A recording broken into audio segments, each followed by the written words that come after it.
एक दिन ठाकुर जी वेणु रव कर रहे थे। अब ठाकुर जी वंशी बजाने लगे। वृंदावन में एक वृक्ष के नीचे बैठ करके वंशी का नाद कर रहे हैं। तभी एक सुंदर सा मयूर ठाकुर जी के सामने आके खड़ा हो गया और वो मयूर ठाकुर जी को इशारा करता है, चलो आप वृंदावन आए हो तो आपको एक आपके मित्र से मिलवाया जाए। ठाकुर जी वंशी रव कर रहे हैं, वेणु रव कर रहे हैं और उस मोर के पीछे पीछे चलते हुए जा रहे हैं। तभी वो मोर एक सरोवर के किनारे जाकर के खड़ा हुआ। ठाकुर जी बोले, कहां लेके आए हो मुक्कू? मयूर ने इशारा किया, बोले सरोवर में देखो कौन है। जैसे ही सरोवर की ओर देखा तो एक गोपी अपने कलश में जल भर रही है। मुखमंडल नहीं दिख रहा है। ठाकुर जी पीछे से देख रहे हैं और सोच रहे हैं, अरे अरे गोपी ने पलट के अपना मुखमंडल तो दिखा। अब बोल तो सकते नहीं, वंशी बजा रहे हैं, तो अपनी वंशी को ऐसे उमड़ घुमड़ करके बजा रहे हैं कि उसके वेणु रव को सुनकर के गोपी के हृदय में इच्छा हो कि वंशी कौन बजा रहा है, और इच्छा से वो पीछे मुड़ के देखे तो या को मुखमंडल में देख लूं। वेणु रव को सुनते हुए वो गोपी असहज सी हुई और जैसे ही पीछे मुड़ करके देखा, ठाकुर जी बंशी मुंह पर रखी है, फूंक मारना ही भूल गए उसके मुखमंडल को देख के। कौन है? जब देखी वृषभानुजा हिय विच उठी है हुक, वंशी रह गई हाथ में फिर ना लागी फूंक। किशोरी जी के मुखमंडल को देख करके ठाकुर जी वेणु रव करना भूल गए। ऐसा मुखमंडल। ठाकुर जी की किशोरी जी से मित्रता हो गई। अब तो ठाकुर जी रोज गोवर्धन पर्वत पर जाते हैं गौया चराने के लिए और श्री किशोरी जी के साथ में अपनी अंतरंग लीलाओं को प्रारंभ कर रहे हैं। एक दिन वत्सासुर नाम का एक दैत्य आया। उस वत्सासुर नाम के दैत्य का ठाकुर जी ने वध कर दिया। वध करके किशोरी जी के पास गए तो किशोरी जी बोले, हमसे दूर रहना, हमारे पास मत आना। ठाकुर जी बोले, क्यों? बोले, आपने वत्सासुर को क्यों मारा? बोले, अरे असुर था इसलिए मारा। बोले, भले ही असुर था लेकिन बछड़े के रूप में था, गाय के रूप में था, गऊ के रूप में था, आपने उसका वध क्यों किया?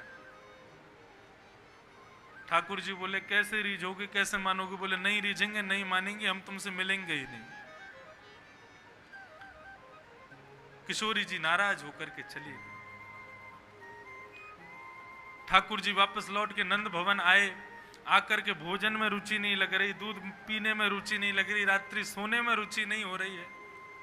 अर्धरात्रि का समय ठाकुर जी छिप छिपाते भय किशोरी जी से मिलने के लिए पहुंच गए। वृंदावन में छिपी गली है ना, वहां से छिप करके ठाकुर जी गए, इसीलिए उसको छिपी गली बोलते हैं। छिपते भय ठाकुर जी गए और जाकर के किशोरी जी के भवन के बाहर जो किशोरी जी को कक्ष हो वह कक्ष की खिड़की को खटकाने लगे। जैसे ही खटकाने लगे तो अंदर से किशोरी जी बोली, कोयम द्वारे, द्वार पर कौन है? कौन खटखटा रहा है? हमारा इतनी अर्धरात्रि को गेट कौन खटखटा रहा है? ठाकुर जी बोले, हरि, मैं हरि हूं। हरि शब्द का अर्थ क्या होता है? जो हरण करे उसको हरि कहते हैं। हरि केवल नारायण को ही नहीं कहते, चोर को भी हरि बोलते हैं, बंदर को भी हरि बोलते हैं। जो धन चुरावे वो चोर रूपी हरि, जो दूसरों की सामग्री चुरावे, चश्मा चुरावे, पर्स चुरावे, चप्पल चुरावे, पर्स चप्पल तो अब चुराते हैं, बानर तो पहले मक्खन चुराते थे, वो भी हरि है। राधिका जी पूछ रही है, कौन है द्वार पर? बाहर से ठाकुर जी उत्तर दे रहे हैं, हरि। किशोरी जी को पता है कि ठाकुर जी आए हैं, लेकिन मिलना नहीं है ना उनको, मान करके बैठी है। बोले, प्रयहि उपवनम शाखा मृगस्पत्रा किम पात्र किम। बोले यदि हरि यानी बंदर हो तो फिर वन में जाओ ना, यहां तुम्हारा क्या काम है? यहाँ पे कोई तुम्हारे लिए शाखाएं नहीं है, कोई वृक्ष नहीं है तुम्हारे उछल कूद करने के लिए। बंदर हो तो वन में जाओ, यहां मत आओ।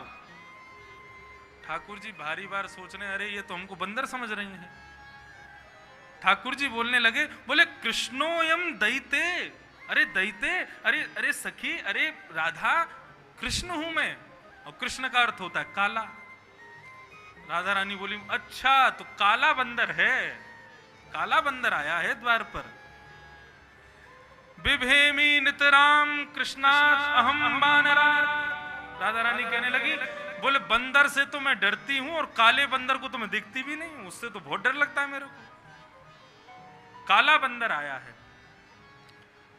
ठाकुर जी सिर पकड़ करके बैठ गए, बोले बताओ, पहले बंदर समझ रही है, अब काला बंदर समझ रही है। अरे राधे हम मधुसूदने। अरे राधे मधुसूदन, मधुसूदन हूं मैं। मधुसूदन का अर्थ होता है भौरा। जो मधु का सेवन करे, मधु का जो चकोर है, उसको मधुसूदन कहते हैं। किशोरी जी कहने लगी, पहले कह रो बंदर हूं, फिर कहने लगो कालो बंदर लंगूर हूं, अब कह रो मैं मधुसूदन, मैं भौरा हूं। अरे अरे तुम मधुसूदन हो, भौरा हो, तो ब्रज लताम तमे ही पुष्पान्विताम। ब्रज की लता पत्रों में जाओ, पुष्पों में जाओ, यहां तुमको कोई मधु नहीं मिलने वाला है, यहां से चले जाओ। ठाकुर जी आगे वर्णन आता है, ठाकुर जी ने बोला, अरे मैं जगतपाल हूं, जगतपाल। राधा रानी बोली, जगतपाल मतलब जगत का पालन करने वाला चौकीदार। हमको चौकीदार नहीं चाहिए, चले जाओ यहां से, हमारे यहां रक्षा करने वाले बहुत लोग हैं। ठाकुर जी बोले, अरे विश्वंभर हूं मैं, विश्वंभर। विश्वंभर मतलब विश्व के अंबर यानी कि पेट भरने वाला। जगन्नाथ को विश्वंभर कहते हैं। ठाकुर जी बोले, मैं विश्वंभर हूं।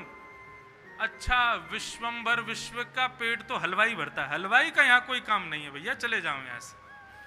अंत में ठाकुर जी बिल्कुल रूठ गए, हताश हो गए, चले गए वहां से। 3 दिन तक किशोरी जी नहीं मिली। ठाकुर जी किशोरी जी की प्रार्थना कर रहे हैं, राधे राधे करुणामयी कृष्ण प्यारी।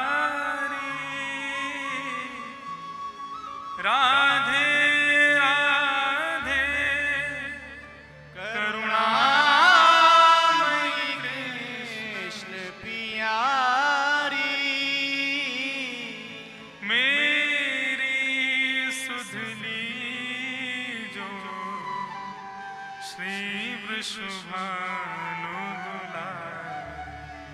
ओ मेरी सुधली जो श्री वृषभानु दुलारी।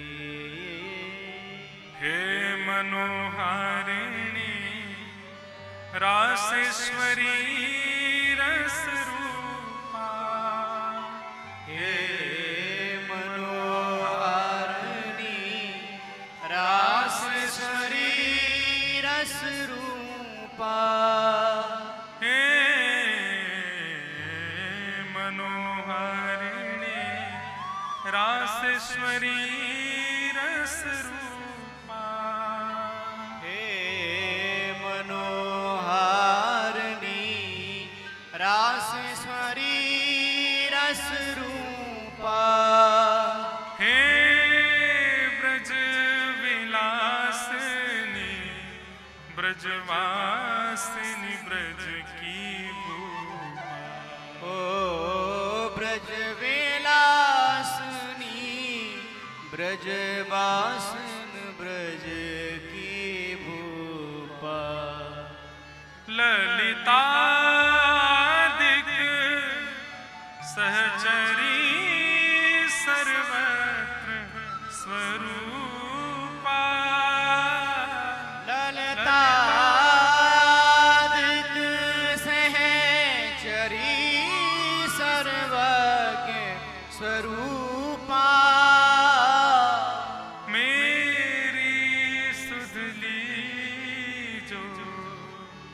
श्री वृषभानु दुलारी।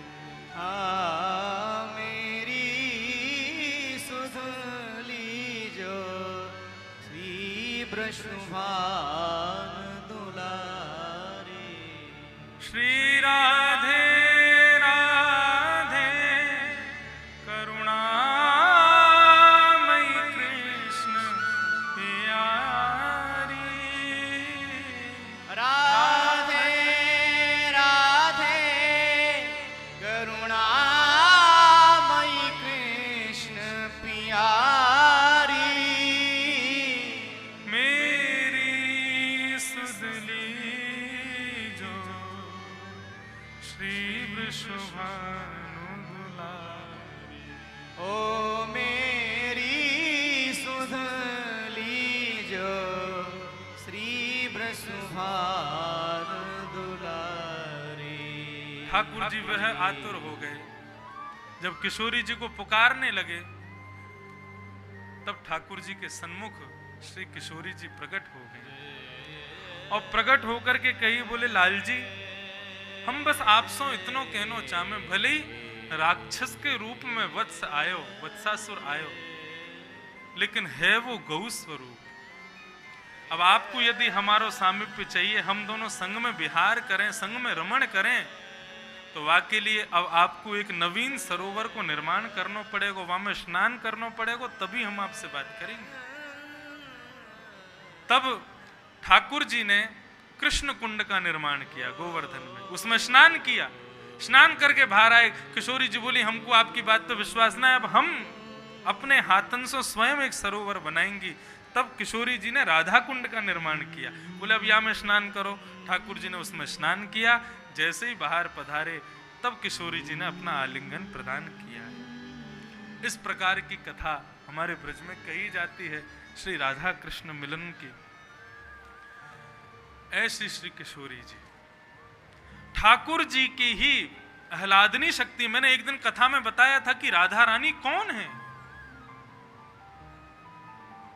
जब मोहिनी अवतार भगवान ने धारण किया, सब मोहित हो गए मोहिनी पर, लेकिन सूर्य मोहित नहीं हुए। सूर्य के अंदर वत्सलता आ गई, करुणा आ गई, ममता प्रकट हो गई। और सूर्य ने मोहिनी भगवान से जाकर के प्रार्थना की, हे प्रभु, आप मेरे इसी रूप में पुत्री बनकर के पधारो। तो मोहिनी भगवान ने उनको वरदान दिया, बोले कि आप द्वापर में आप भानु हैं, आप वृषभानु बनेंगे और हम मोहिनी रूप ही आपके यहाँ श्री किशोरी जी राधा रानी बनकर के पधारेंगे। इस प्रकार से श्री किशोरी जी का प्रादुर्भाव हुआ। वो सब कथाएं यहाँ बताई गई। एक दिन ठाकुर जी जिद करने लगे, यशोदा मैया से कहने लगे, मैं गैया चरावे जाऊंगो। मैया ने कही, लाला तू अभी छोटो है, गैया चरावे जावेगो, गैया बड़ी बड़ी, तू छोटो सो पामन के नीचे आ जाएगो। एक काम कर, तू बछड़ा चरावे जा। ठाकुर जी बछड़ा बछिया चरावे के काजे जान लगे हैं। उसी दिन को गोपाष्टमी के रूप में हम लोग मनाते हैं। एक दिन ठाकुर जी समस्त ग्वाल बालों के संग में वन भोज करने के लिए गए। वहां अघासुर नाम का दैत्य आया, जो कि एक सर्प के रूप में था। उसने इतना विशाल मुख खोला कि उसका उर्ध मुख आकाश में और नीचे के ओष्ठ जमीन में। सब ठाकुर जी के मित्र मंडली को लगा कि भैया कोई बहुत बड़ी गुफा मिली, आज यही में बैठ के वन भोज करेंगे। सब लोग उस मुख में, अघासुर के मुख में प्रवेश कर गए। ठाकुर जी को लगा ये इतनी बड़ी गुफा हमने पहले तो देखी नहीं, जरूर कोई गड़बड़ है। जैसे ही ठाकुर जी ने प्रवेश किया, अघासुर ने अपना मुख बंद कर लिया। ठाकुर जी दौड़ करके उसके कंठ में गए, कंठ में जाकर के अपने शरीर को फुलाया। उसकी वायु अवरुद्ध हो गई और फूलते फूलते फूलते फूलते अघासुर का जो गले से नीचे का भाग था वो ध्वस्त हो गया और समस्त ग्वाल बाल जो कि अघासुर के गर्भ में जा चुके थे वे सब वहां से निकल करके यमुना किनारे पहुंच गए। ठाकुर जी ने अपनी दिव्य दृष्टि से सबको पुनः सचेत कर दिया जो कि मूर्छित हो गए थे। समस्त ग्वाल मंडली के साथ में ठाकुर जी ने वनभोज किया। श्री शुकाचार्य जी ठाकुर जी के वनभोज के स्वरूप का वर्णन करते हैं। विभ्रद वेणुं जठर पटयो श्रांग वेत्रे च कक्षे वामे पाणौ मृषण कवलं तत्फलं लांगुलीषु तिष्ठन् मध्ये स्वपरिश्रहितो हासयन् नर्मभिस्वे सर्गे लोके मिषति विभुजे यज्ञभूपालके। ठाकुर जी बड़े विचित्र रूप धारण करके समस्त ग्वाल मंडली के मध्य में बैठ करके वनभोज कर रहे हैं। विभ्रत वेणुम जठर पटयो श्रांग वेत्रे च कक्षे। अपनी एक कांख में ठाकुर जी ने वेणु को दबाया है, दूसरी कांख में गायों को बुलाने वाले बाजे को दबाया है, श्रृंगी को दबाया है। अपनी उंगलियों के मध्य में विभिन्न विभिन्न प्रकार के अचारों को रखा है, अपने हस्त के बीच में एक चटनी को रखा है, दूसरे हाथ में रोटी को ऐसे घुमावदार बना करके एक चटनी को चाटते हैं, फिर रोटी खाते हैं, फिर एक अचार चाटते हैं, फिर रोटी खाते हैं।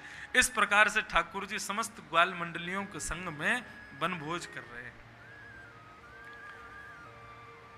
इस दृश्य को देख करके यज्ञ भुक बाल केली स्वर्गे लोके स्वर्ग लोक के समस्त देवता मन में विचार करते हैं कि भैया ये यज्ञ भोक्ता भगवान जिनको यज्ञ में सामग्री अर्पित की जाती है वो इन बालकों के मध्य में बैठ के जूठा कूटा सब खा रहे हैं। देवताओं को तो सुख मिल रहा है, लेकिन ब्रह्मा के हृदय में प्रश्न चिन्ह उत्पन्न हो गया, ये भगवान तो नहीं है, ये परब्रह्म तो नहीं है।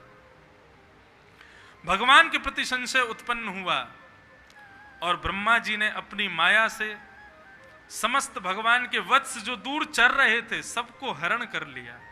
ठाकुर जी जब उन बछड़ों को ढूंढने के लिए गए तो भगवान ने ब्रह्मा जी ने उनके समस्त ग्वाल बालों का हरण कर लिया।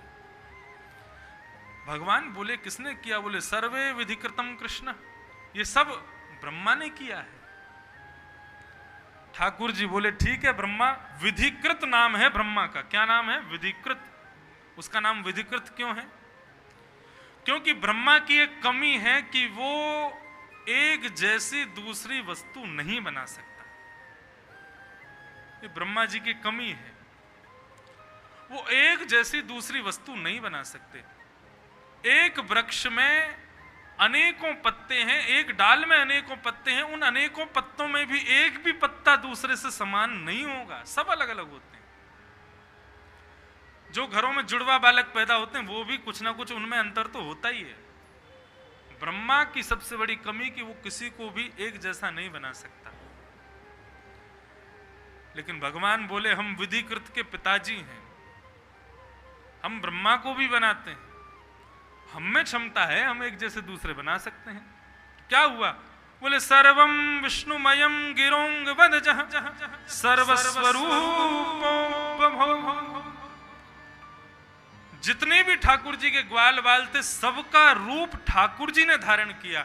और केवल ग्वाल बालों का रूप नहीं, किसी ग्वाला के पास छड़ी थी तो वो छड़ी भी ठाकुर जी बने, किसी के वस्त्र ठाकुर जी बने। और केवल ग्वाल बाल ही नहीं, छोटे छोटे बछड़ा बछिया भी ठाकुर जी बन गए। और इतना ही नहीं, यहाँ वर्णन करते हैं शुकाचार्य जी, किसी ग्वाला का चंचल वृत्ति है तो चंचल वृत्ति भी भगवान बने, किसी ग्वाला की रोष वृद्धि है तो उसकी रोष वृत्ति भी भगवान बने। सब ठाकुर जी ने रूप धारण कर ली और रूप धारण करके ठाकुर जी पुनः अपनी लीला करने लगे। ठाकुर जी ने रूप क्यों बदले? बंधुओं, जब ठाकुर जी का प्रादुर्भाव हुआ, ठाकुर जी को विचरण करते हुए गोपी जब देखती थी तो मन में विचार करती थी, अरे विधाता, हमारो लाला कन्हैया जैसा होतो तो निरंतर याकू अपनी गोदी में बिठाई के रखते। सब गोपियों के मन में भाव ऐसे उत्पन्न होते हैं। तो ठाकुर जी बोले चिंता मत करो, एक दिन हम आप सबके भी वत्स बनेंगे, 1 वर्ष तक खूब गोदी में लेके घूमना। जब ठाकुर जी यशोदा मैया की गोद में बैठ के गौशाला में आते हैं तो गौशाला की समस्त गाय मन में विचार करती हैं कि हमारे वत्स के रूप में ठाकुर जी क्यों नहीं है? ये हमारे वत्स होते तो कितने प्रेम से इनको दूध की धार पिवाती। ठाकुर जी बोले चिंता मत करो, समस्त गायों को भी वरदान दिया, एक दिन हम तुम्हारे वत्स भी बन के आ जाएंगे और 1 वर्ष के लिए समस्त गोपियों के, समस्त गायों के वत्स बन करके ठाकुर जी विचरण कर रहे हैं। ऐसी ठाकुर जी लीला कर रहे हैं।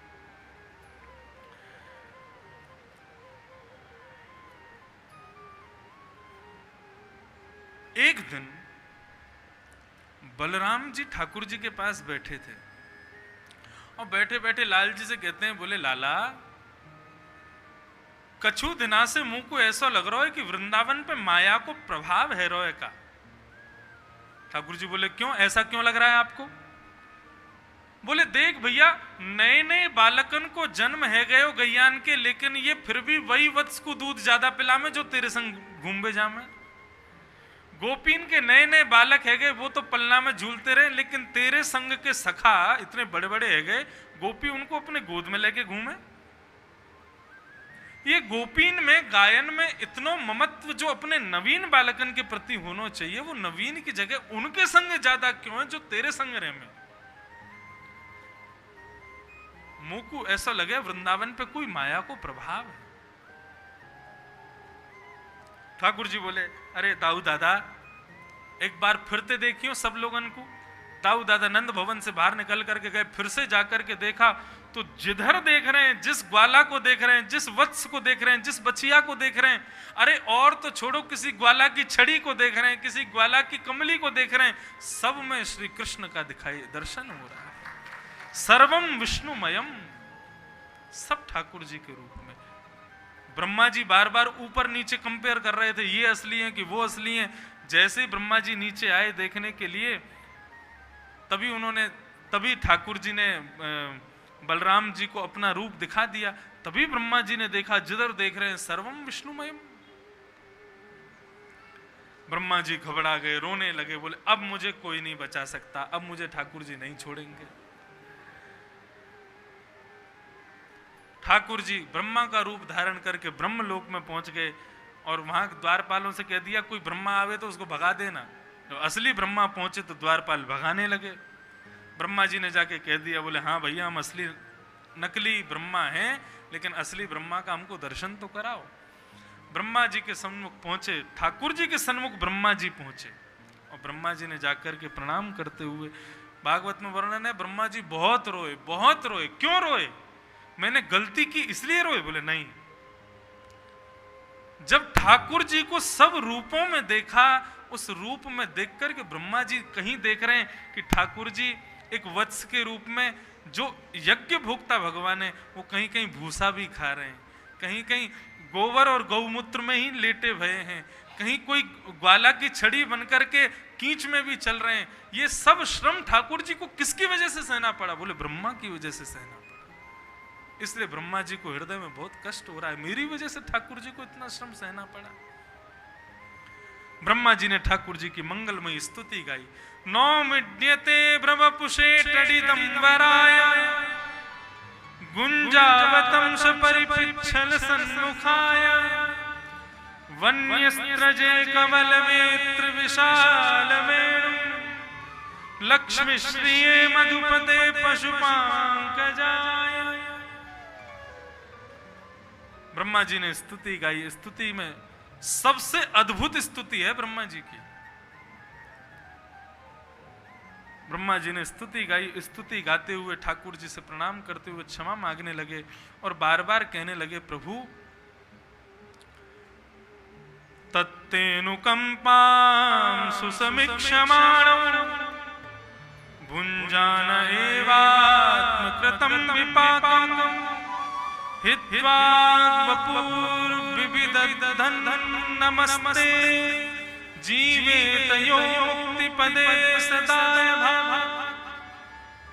ब्रह्मा भगवान से कह रहे हैं, हे प्रभु, जो लोग हर परिस्थिति में आपकी अनुकंपा समझते हैं, जो लोग हर परिस्थिति में आपकी कृपा का अनुभव करते हैं, मेरे साथ जो हो रहा है, जो होगा, जो हुआ है, सब ठाकुर जी की कृपा है। जो इस प्रकार से अपना जीवन जीते हैं, वही आपके चरणार विंदों के, वही आपकी मुक्ति प्राप्ति के उत्तराधिकारी हैं, वही आपको समझ सकते हैं। मैं ब्रह्मा होकर के भी, चार मुख होकर के भी, चार बुद्धि होकर के भी आपके रूप को नहीं समझ पाया प्रभु। ज्ञान मार्ग में चलने वाला आपको नहीं समझ सकता, भक्ति मार्ग में चलने वाला ही आपका दर्शन कर सकता है। ब्रह्मा जी ने इस प्रकार से भगवान की स्तुति गाई। स्तुति गाते हुए भगवान के चरणों में प्रणाम किया। भगवान ने फिर भी ब्रह्मा को क्षमा नहीं की। ब्रह्मा जी ने स्तुति गाई। स्तुति गा करके ब्रह्मा जी प्रस्थान कर गए। अब 1 वर्ष बाद समस्त बालकों ने जाकर के अपनी अपनी माताओं को बताया कि आज लाला ने अघासुर नाम को दैत्य मारो। क्यों? क्योंकि 1 वर्ष तक तो ठाकुर जी रूप धारण करके रह रहे थे। 1 वर्ष तक समस्त बालक मूर्छा अवस्था में ब्रह्मलोक में थे। इस प्रकार से ठाकुर जी की लीला चल रही है। अब ठाकुर जी बाल अवस्था से पौगंड अवस्था में प्रवेश कर रहे हैं। ठाकुर जी अब 6 वर्ष के हो गए। अब इच्छा तो मेरी बहुत है कि मैं गोवर्धन लीला तक पहुंच जाऊं कैसे भी करके, लेकिन इतने सुंदर सुंदर अभी प्रसंग हैं। धेनुकासुर का वध होगा, उसके बाद में ठाकुर जी की ऋतुओं का वर्णन आएगा, वेणु गीत का वर्णन आएगा, काली अनाग को मारेंगे, मथुरा की गोपियों पर कृपा करेंगे, तब जाकर के कहीं ठाकुर जी गोवर्धन पहुंचेंगे। अभी बहुत सुंदर सुंदर कथाएं मध्य में विराजमान हैं। उन सबको प्रणाम करते हुए जाना तो चाहिए, लेकिन कुछ विषय ऐसे हैं जिनको मैं चाहता हूं कि मैं गुरु पूर्णिमा उत्सव में कहूं, सेवा में दूं। तो इसलिए आज के प्रसंग को यहीं, ठाकुर जी पौगंड अवस्था में आ गए, अब 6 वर्ष के हो गए। आगे की ठाकुर जी की मधुरतम लीला वो हम लोग कल दोपहर 3:30 बजे से पुनः श्रवण करेंगे, साय 7 बजे तक। आप सब लोग प्रातःकाल 9 बजे से वेणु गीत का श्रवण कर रहे हैं। तत्पश्चात शाम को कल ठाकुर जी की मंगलमयी लीला का वर्णन, जहां तक ठाकुर जी की लीला पहुंचेगी वहां तक कहने का प्रयास करेंगे, क्योंकि अब विस्तार से अद्भुत कह रहे हैं तो एक एक विषय पर, एक एक प्रसंग पर अभी भी कई बातें छोड़ करके हम आगे जा रहे हैं, उनको प्रणाम करके जा रहे हैं। सबको प्रणाम करते हुए आज की कथा को विराम देंगे।